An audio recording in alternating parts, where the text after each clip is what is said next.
नाज़रीन आदाब, अली वारसी एक मरतबा फिर नया दौर के प्लेटफॉर्म से आपके सामने हाजिर है और आज भी मेरे पास हमेशा की तरह 3 खबरें, लेकिन जो सबसे बड़ी खबर है वो DGISI lieutenant general Nadeem Ahmed Anjum sahab के हवाले से है, जो काफ़ी अरसे से चल रहा था कि वो जा रहे हैं या नहीं जा रहे हैं, बिलाखिर क्लैरिटी आ गई है। दूसरी खबर जो है वो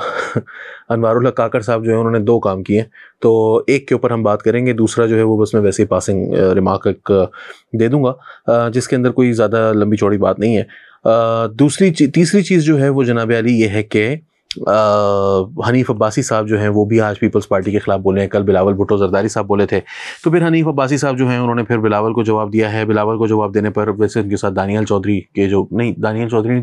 तनवीर साहब जो हैं वो भी वहाँ पर मौजूद थे, तो उन्होंने भी खैर टिका के जो है वो बुरा भला कहा पीपल्स पार्टी को, हनीफ अब्बासी साहब ने। उसके बाद पीपल्स पार्टी की तरफ से जो है वो हसन मुर्तज़ा का, जनाब अली और शाजिया मरी का और मुख्तलिफ लोगों के जवाबात आए। तो जहाँ कल हमने पीपल्स पार्टी की जानिब से इस किस्म की जो बातें थीं उसके हवाले से हमने काफ़ी लंबा चौड़ा एक भाषण दिया था बिलावल भुट्टो जरदारी साहब की बात पर, तो आज मैं थोड़ा सा सोच रहा हूँ कि इनके ऊपर भी भाषण दे दूँ। भाषण देखते हैं कितना बड़ा होता है, मैं कोशिश करूँगा, कल लंबा हो गया था ज़्यादा, तो हम इसको थोड़ा सा शॉर्ट ही रखेंगे। हनीफ अब्बासी साहब जो हैं उन्होंने ये कहा है कि जो भुट्टो साहब हैं उनके नाम के ऊपर जो है वो पीपल्स पार्टी वोट लेती है और भुट्टो साहब को जिंदा है कह के, क्योंकि इनके पास दिखाने को कोई परफॉर्मेंस नहीं है, जबकि हकीकत ये है कि भुट्टो साहब जो हैं वो जिंदा नहीं है, वो भुट्टो साहब मर चुके हैं, ये उनके अल्फाज थे। और उन्होंने कहा कि जी नवाज शरीफ जो है वो कुछ ही अरसे के बाद चौथी दफ़ा मुल्क के वज़ीर आज़म बन जाएंगे। और उन्होंने कहा कि उन्होंने 10,000 मेगावाट ऐड किए हैं। उसके बाद उन्होंने कहा कि उन्होंने जो है वो बहुत बड़ी तादाद में जो है वो मुल्क में सड़कों का जाल बिछाया है वगैरह वगैरह। और उसके बाद उन्होंने कहा कि हमने कभी भी ये नहीं कहा था कि हम पीपल्स पार्टी के साथ मिलकर इलेक्शन लड़ेंगे। ये जो बात है वो पीपल्स पार्टी के दिमाग में पता नहीं कहाँ से आई, और अब जबकि हम नहीं लड़ रहे तो अब जो है वो इस चीज़ के ऊपर पीपल्स पार्टी हमारे ऊपर तनकीद कर रही है। तो जनाब अली बात यह है कि नवाज शरीफ साहब के तख्ते अगर आप देख लेना, तख्तियाँ जहाँ जहाँ उन्होंने लगाई हुई हैं, तो वो हम आपको बताते चलें कि वो भुट्टो साहब के ही शुरू किए गए प्रोजेक्ट थे, शायद नवाज शरीफ ने कंप्लीट किए। मिसाल के तौर पर CPEC, पाकिस्तान का चाइना के साथ ताल्लुक़ बनाने में जो एक इंस्ट्रूमेंटल किरदार था भुट्टो साहब का, वो हमारे फौजी भाई भी जो है वो तस्लीम करते हैं, जिन्होंने भुट्टो साहब को कत्ल किया, फौज अदालतों के ज़रिए कत्ल किया, और अदालतें भी तस्लीम करती हैं। इस तरह के जजेस के और वकीलों के रिमार्क्स भी आपको मिल जाएंगे बहुत सारी जगहों पर जो उन्होंने बताई है ये बात। इसके बाद आप आ जाएँ जनाब के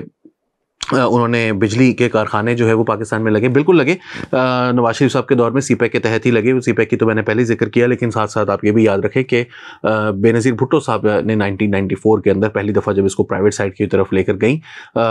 तनकीद भी होती है, वो तो नवाज शरीफ साहब पर भी होती है, बेनज़ीर भुट्टो साहिबा पर भी होती है कि वो फैसले दुरुस्त नहीं थे वगैरह वगैरह, लेकिन ये भी पॉलिसी जो है वो पीपल्स पार्टी की देन थी। तीसरी चीज़ जिसके बारे में वो भूल गए हैं वो ये है कि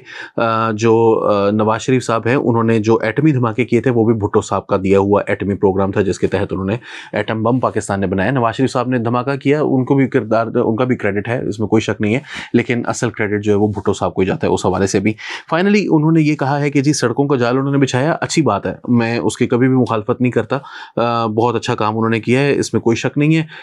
eight the same time Zulfikar Ali Bhutto sahab ने जिस तरह से रोटी कपड़ा और मकान का नारा दिया, उन्होंने वो मकान बनाए भी। वो इमरान खान वाले 50 लाख घर नहीं थे जो कभी नहीं बने। इमरान खान साहब ने भी एक कोशिश ज़रूर की कि जो अपना मेरा पाकिस्तान मेरा घर स्कीम के तहत उन्होंने कर्जे कम पैसों पर कर्जे दिए, लेकिन भुट्टो साहब ने तो बाकायदा पीपल्स कॉलोनीज़, इसके अंदर क्रिश्चियन कॉलोनीज़ और दीगर कॉलोनीज़ बेहिसाब पाकिस्तान के तमाम बड़े शहरों के अंदर मौजूद है, छोटे शहरों में मौजूद है। उन्होंने जो रिफॉर्म्स किए, ब्यूरोक्रेटिक रिफॉर्म्स किए, उन्होंने जो लैंड रिफॉर्म्स किए, वो पाकिस्तान की हिस्ट्री के अंदर अनप्रेसिडेंटेड है। हाँ, अयूब खान ने कुछ कोशिश की थी, वो भी रिफॉर्म्स मौजूद थे, लेकिन भुट्टो साहब ने भी वो रिफॉर्म किया। तो हारियों को, किसानों को जो आवाज़ देने वाली शख्सियत है पाकिस्तान के अंदर, जिसको कायदे अवाम बजा तौर पर कहा जाता है, वो जुल्फ़िकार अली भुट्टो साहब है। और जब इस किस्म की बातें की जाती हैं कि भुट्टो मर गया, बिल्कुल अच्छा बड़ा ज़बरदस्त जवाब दिया है शाजिया मरी साहिबा ने कि जिन्होंने भुट्टो साहब को कत्ल किया था उनके ज़रा जो है ना वो लिस्टें चेक करें, उनमें शायद आपकी पार्टी के भी कुछ लोग निकल आए। शायद मुस्लिम लीग नून से ऐसा उनके ऊपर इल्ज़ाम है, लेकिन हाँ, ज़ियाउल हक के साथ क्या नवाज शरीफ साहब ज़ियाउल हक की काबीना में शामिल नहीं थे? क्या पाकिस्तान मुस्लिम लीग नून के अंदर ही वो लोग शामिल नहीं रहे हमेशा से जो कि भुट्टो साहब के सख्त तरीन मुखालिफिन थे, और उनके जो मीडिया के अंदर उनके हिमायती हैं नवाज शरीफ शरीफ साहब के, वो आज भी जो नवाज शरीफ साहब के हिमायती हैं वो वाले लोग हैं जो सख्त तरीन जुल्फ़िकार अली भुट्टो मुखालिफ लोग समझे जाते थे। इसी वजह से वो नवाज शरीफ के हिमायती थे। और एक दो तो ऐसे भी हैं जिन्होंने ज़ियाउल हक साहब को जाके ये मशवरा भी दिया था कि आप इलेक्शन ना करवाएं, क्योंकि अगर आपने इलेक्शन करवाया तो भुट्टो साहब, जैसे आजकल भी बहुत सारे लोग ये मशवरा दे रहे हैं फौजियों को कि आप इलेक्शन ना करवाएं, इलेक्शन करवाएंगे तो इमरान खान जीत जाएंगे। तो उसी तरह के इलेक्शन के बारे में भी बातें जाकर लोगों ने की थी। तो नवाज शरीफ, मेरा ख्याल है कि ये बातें बगैर भुट्टो को मारे, बगैर भुट्टो के को जिंदा किए भी की जा सकती हैं। आप पीपल्स पार्टी पर तनकीद करें, पीपल्स पार्टी का किरदार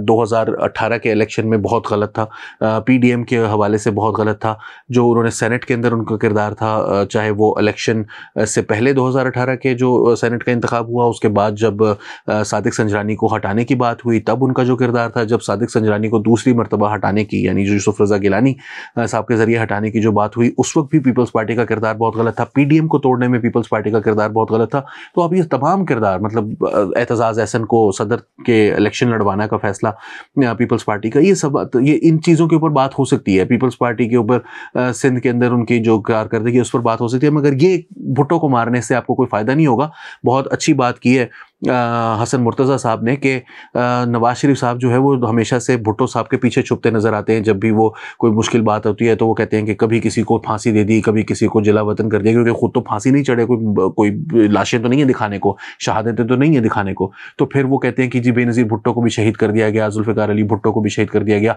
मुझे भी जिला वतन कर दिया गया। तो बिल्कुल वो जिला वतनी उनकी क्रेडिट है, और ये भुट्टो साहब को ओन करना जो है वो उनको चाहिए है, बजाय इसके कि ये कहना कि उनको कत्ल कर दिया गया, वो तो मर चुके हैं, उनका कोई वो नहीं है। पीपल्स पार्टी की कारकर्दगी पर आप वैसे बात कर सकते हैं। तो ये थोड़ी सी जो है ना वो पदमज़गी पैदा करने की ज़रूरत नहीं है, तमीज़ से भी ये बात की जा सकती है जिसको कहा जाए बेहतर अल्फाज में। दूसरी खबर जनाब, DGISI की पहले बात कर लेते हैं, क्योंकि ये वाली खबर जो है ना ज़रा थोड़ी सी, मैं इसके ऊपर कमेंट करूंगा लेकिन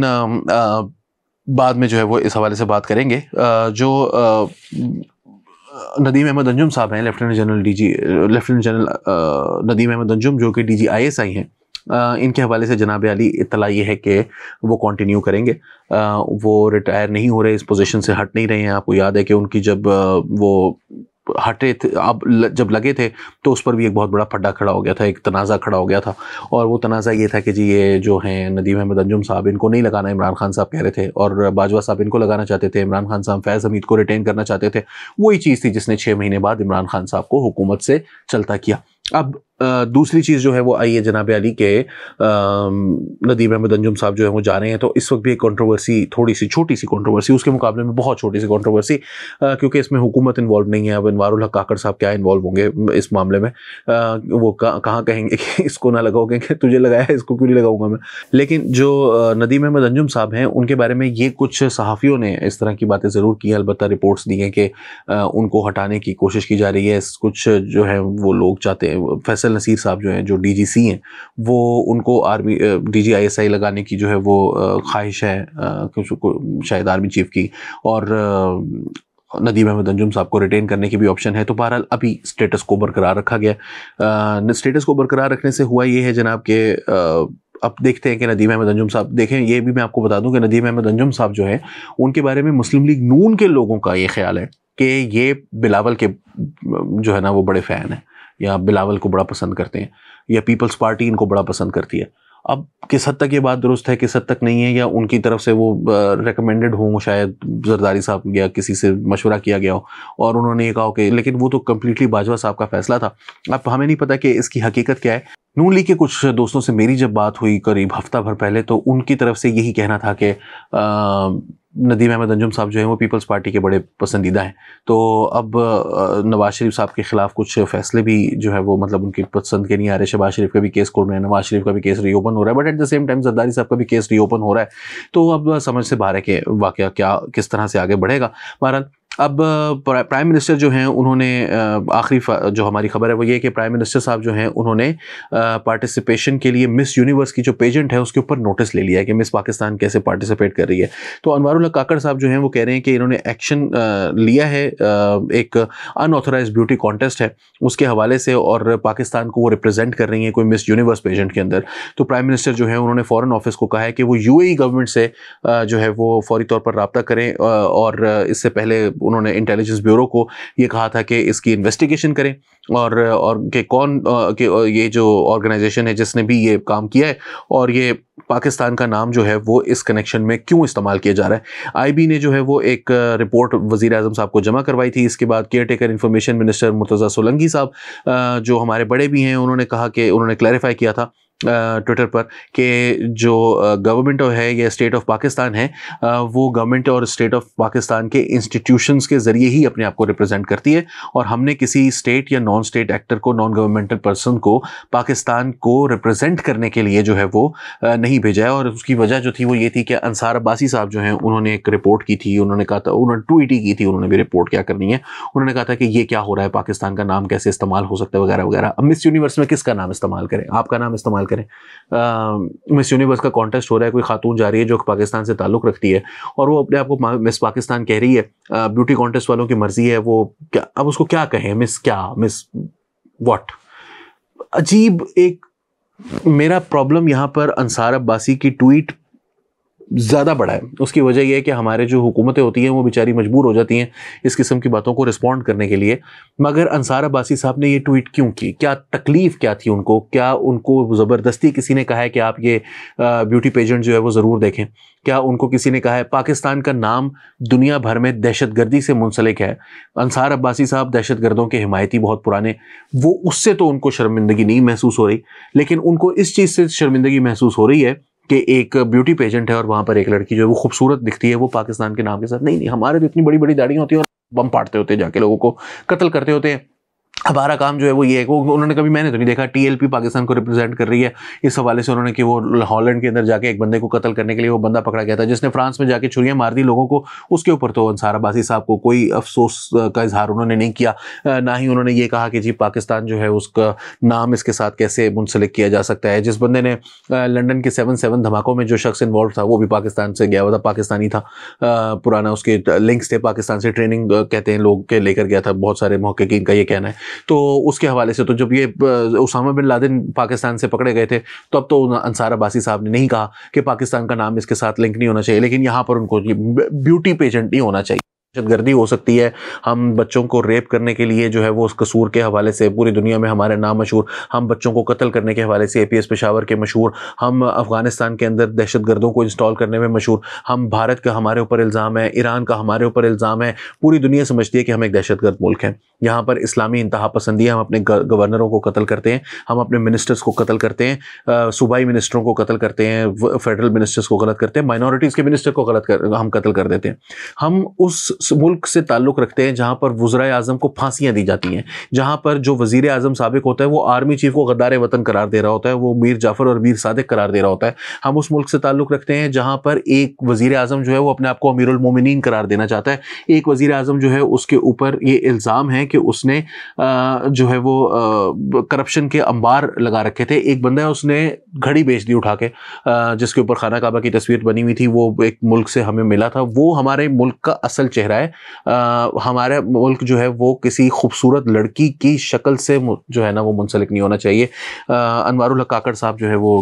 पता नहीं, अब उनसे भी बंदा पूछे कि काकड़ साहब खुदा का कोई खौफ करें, आपने कौन सा इलेक्शन लड़ना है, आप तो केयर टेकर प्राइम मिनिस्टर हैं, आप तो इन बातों को नज़रअंदाज भी कर देंगे तो कोई आपको कोई तकलीफ नहीं होगी, कोई आपके प्रोस्पेक्ट्स जो हैं वो ख़राब नहीं होंगे। मगर उन्होंने सोचा कि भाई इस्लाम जो है ना वो इस्लामिक टच जो है वो ज़्यादा ज़रूरी है बजाय इसके कि मैं इस वक्त खामोशी। वैसे भी फिर मैं कभी कभार ये सोचता हूँ कि करने के काम शायद उनके पास इतने ज़्यादा नहीं है। ऑल्दो शाहिद खाकान अब्बासी साहब जो है उनका ये कहना है कि वज़ीर आज़म अगर काम करना चाहे ना तो अभी भी बड़े काम है करने के लिए। वो जाके प्राइम मिनिस्टर हाउस में बैठेंगे ना तो अगर वो सारी फाइलें शाइलें मंगा के देखें उनके क्या क्या इख्तियारात हैं, क्या क्या काम करने वाला है, तो ऐसे भी बड़े सारे काम हैं जिसके अंदर फौज की कोई मुदाखलत नहीं होगी। ऑल्दो ही इज़ जस्ट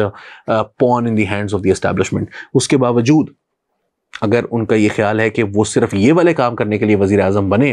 तो मेरा ख्याल है कि उनको वज़ारत आज़म, अगर फिर कोई बात है, उनको तो पता है कि मैंने किस काम के लिए वज़ीर आज़म बनूँ, यही वाले काम करते रहेंगे वो। अल्लाह हमारा वाली है, अल्लाह ही हमारा हामी है, अल्लाह ही हमारा नासिर है। अल्लाह ताला से हम दुआ करते हैं कि पाकिस्तान को बचा ले इन साफ़ियों से भी और इन वज़राए आज़म से भी। अली वारसी को नया दौर के प्लेटफॉर्म से इजाज़त दीजिए। आदाब।